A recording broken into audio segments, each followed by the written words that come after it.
Hello ladies and gentlemen, Kraken8 here, and today I have for you an Overwatch video, and more importantly in this video I'm going to be covering the new character that was released as of today, July 22nd, 2016, and that character of course is Ana. Now to give a quick description of Ana, she is a 60-year-old Egyptian sharpshooter slash bounty hunter.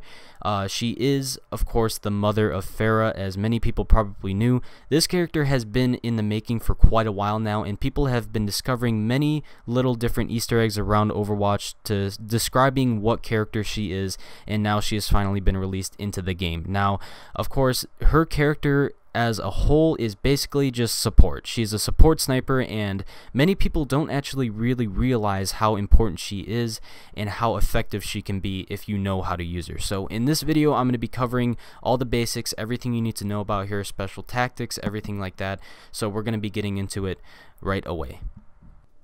So first things first, I'm going to be covering the weapons and abilities of Ana. Obviously Ana's biggest component to her is her sniper rifle. Ana's rifle shoots darts that can restore health to her allies or deal ongoing damage to her enemies. She can use the rifle's scope to zoom in on targets and make highly accurate shots.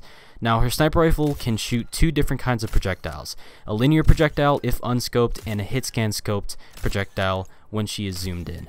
Now I did not know what hit scan scoped projectiles were at first, but then I slowly realized what they actually were, and I'm going to give you the long and the short of it right now. So hit scan scoped projectiles basically mean that you can actually shoot close to an enemy.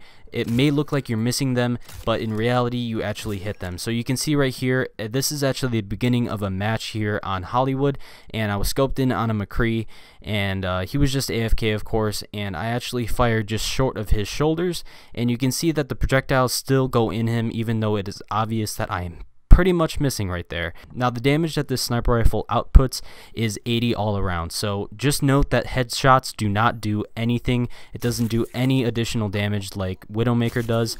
It is 80 health taken away if you hit an enemy hip fire, and 80 if you are scoped, so it does the same amount of damage scoped as unscoped.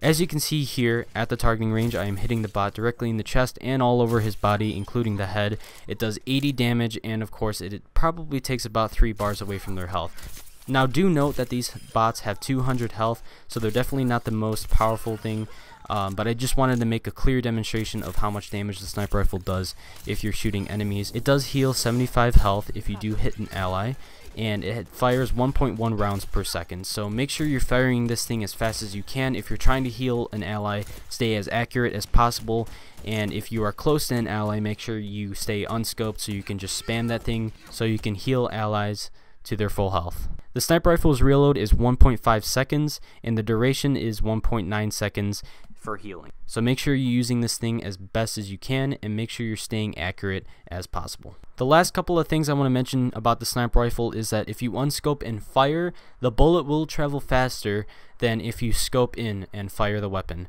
Also, Turbohorn, his turret cannot be affected by the biotic rifle. You cannot heal any turrets whatsoever, but you can damage enemy Turbohorn turrets, so just keep that in mind.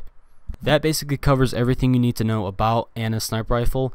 I do apologize if it does seem like it's a lot of technical mumbo jumbo, but I just wanted to make sure that I got everything you need to know about Ana's sniper rifle and how it works. I will be going over tips at the end of this video on how to use it and what best ways you can use to kill enemies and heal your teammates at the same time. Now moving on to Ana's sleep dart. It's pretty self-explanatory. If you hit somebody with the sleep dart, they will go to sleep, and Ana basically uses it as a sidearm. Now the sidearm itself does 5 damage, but don't go relying on that to do anything whatsoever to any character or enemy at all, because it doesn't do any damage whatsoever. It just puts people to sleep. Now the duration of people being asleep or unconscious is 5.5 seconds. So you do have a pretty long time of actually putting somebody to sleep, and the cooldown is 12 seconds. Headshots do not do anything, so keep that in mind. If you hit somebody in the head, it doesn't do any additional damage. Actually, any weapon that Ana currently has on her arsenal right now does not do any additional damage if you get a headshot on somebody.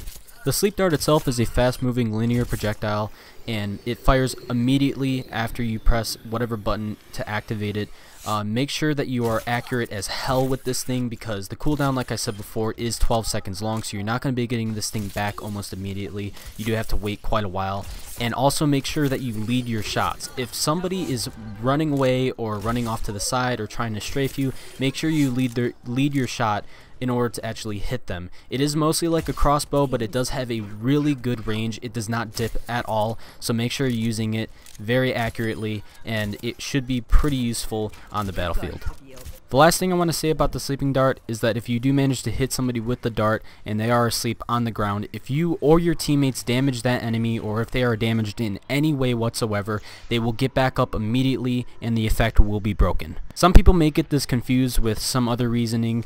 Maybe, you know, people might think that they can get up whenever they want, or if they don't realize that they are stunned, they won't press any buttons or anything like that, and they'll just stay down there for longer times. But in reality, the situation is if they are damaged, they will get back up immediately. So just keep that in mind. If you're trying to get away in any means whatsoever, just leave them on the ground, leave them asleep.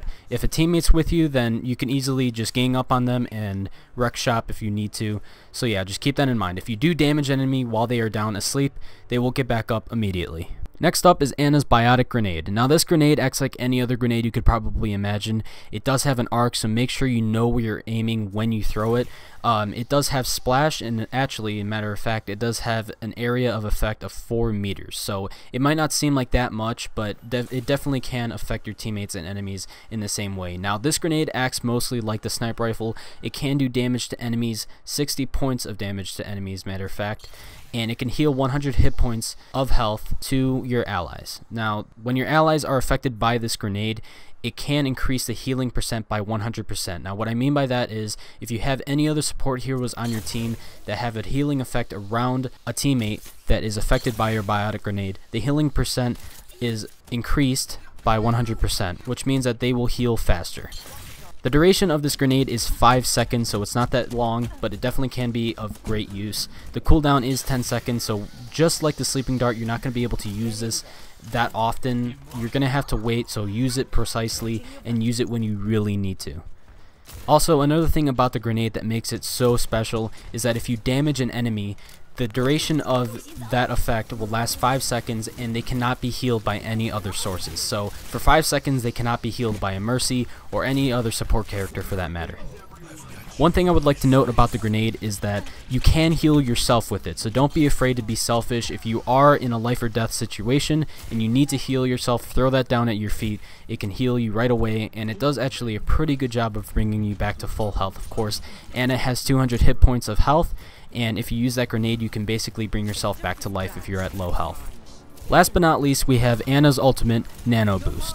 Now, I won't spend too much time on this one, but after Ana hits one of her allies with the combat boost, they temporarily move faster, deal more damage, and take less damage from enemy attacks.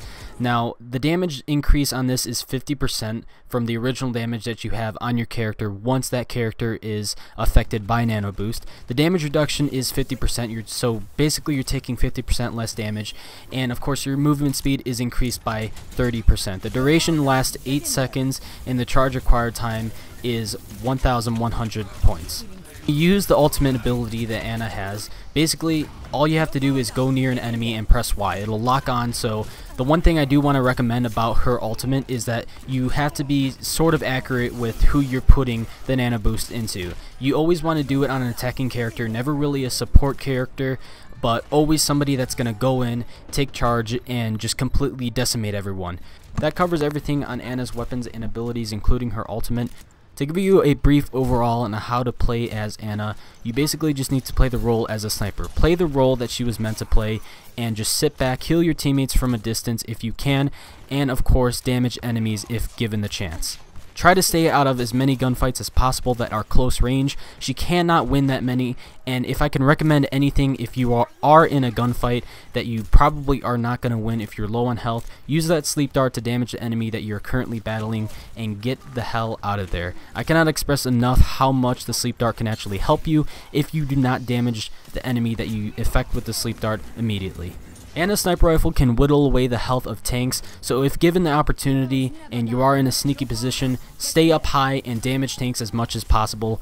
Her sniper rifle can do enough damage to whittle away the health of enemy tanks, so keep in mind that her sniper rifle might seem a little bit underpowered, but if you put enough shots into a tank, you can actually take them down pretty quick.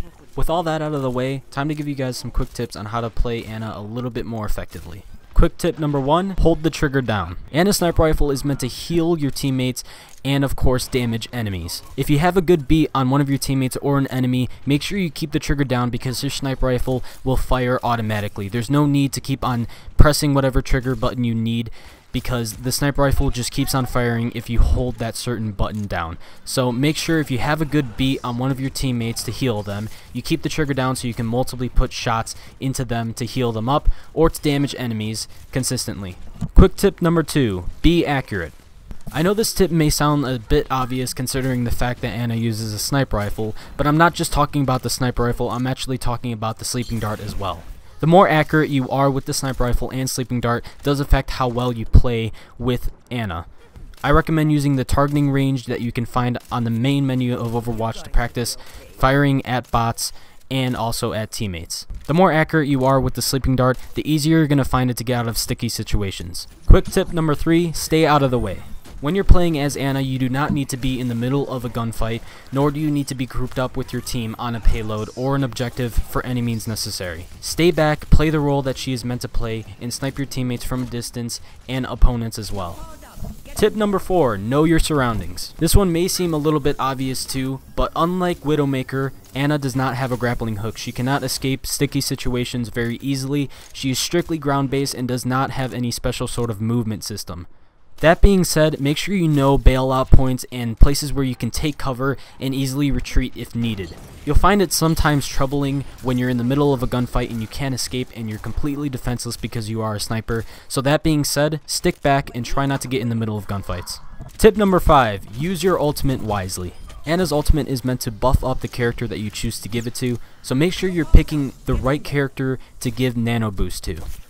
It is imperative that you do not give the nano boost to any support characters. That may sound bad, but they do not have really any offense and they don't really do enough power to make it even effective. I definitely recommend giving it to an offensive character who might have an ultimate ready, or just give it to a tank, any sort of character that can actually win a gunfight, that's high on health, and that you can support along the way.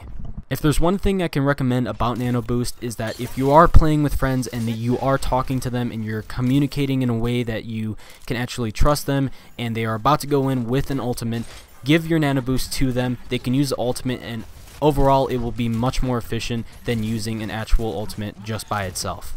Anyways, those are all the tips I can give for you as of right now. I've only been playing Ana for the day that she's come out, which is today, the time of me recording this. But maybe you found this video helpful and informative. I just wanted to offer up any tips and a review of Ana as quickly as possible. So I do apologize if this video doesn't seem as accurate or as informative as I possibly can make it, but I wanted to make it quick and simple so that maybe you can play more effective as Ana. Anyways, I hope you all enjoyed this video. If you did, leave a like down below and subscribe if you're new to the channel. Leave a comment down below what you thought of it, and as always, stay awesome, ladies and gentlemen. I will see you in the next one. Peace.